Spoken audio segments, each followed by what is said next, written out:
নমস্কার, আমার চ্যানেলে সকলকে জানাই স্বাগত। আজ আমি সলভ করে দেখাবো সেকেন্ড এক্সাম তৃতীয় শ্রেণীর গণিত রায়মার্টিন কোয়েশ্চেন ব্যাংকের 19 নম্বর স্কুল সুনীতি একাডেমিক কোচবিহার স্কুলটির প্রশ্ন উত্তরগুলো। তাহলে চলো শুরু করা যাক। প্রথমে আছে ফাঁকা খোপে সঠিক সংখ্যা বসাও।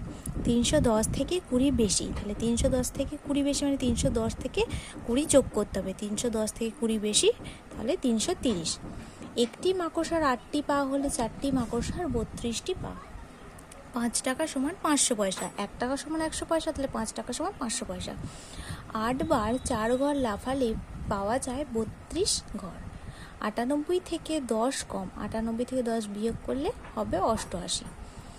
সঠিক উত্তরটি নিচে দাগ দাও। 7টা 4-এর যোগফল হলো 30, 28, 38। 28 ভাগশেষ ভাজকের চেয়ে ছোট বড়? ছোট। এই চিত্রটি আয়তকার, ত্রিভুজাকার, বর্গাকার চিত্র? ত্রিভুজাকার চিত্র।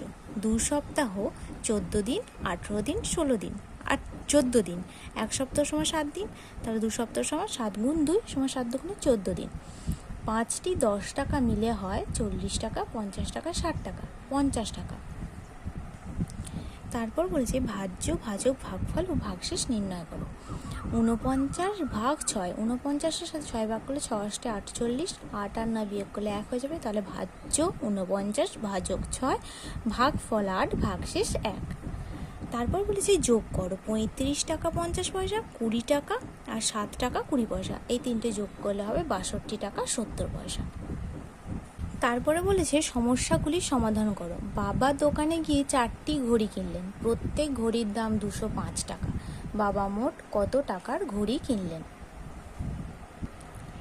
দেখো বলেছে বাবা দোকানে গিয়ে 4টি ঘড়ি কিনলেন, প্রত্যেক ঘড়ির দাম 205 টাকা, তাহলে বাবা মোট 205 গুণ 4, তাহলে 820 টাকার ঘড়ি কিনলেন।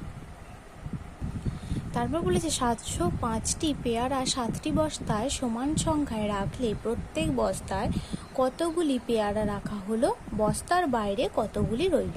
এটা ভাগ করতে হবে, তাহলে চলো ভাগটা করে দেখি। দেখো ভাগটা করেছি 705 ভাগ 7, তাহলে 7 1 7 শূন্য নামলো, 7 0 0 5টা নামলো, যেহেতু 5টা 7-এর থেকে ছোট তাহলে 7 0 0 হবে, তাহলে 5টা নেমে গেল। তাহলে প্রত্যেক বস্তায় 100টি পেয়ারা রাখা হলো, বস্তার বাইরে 5টি রইল।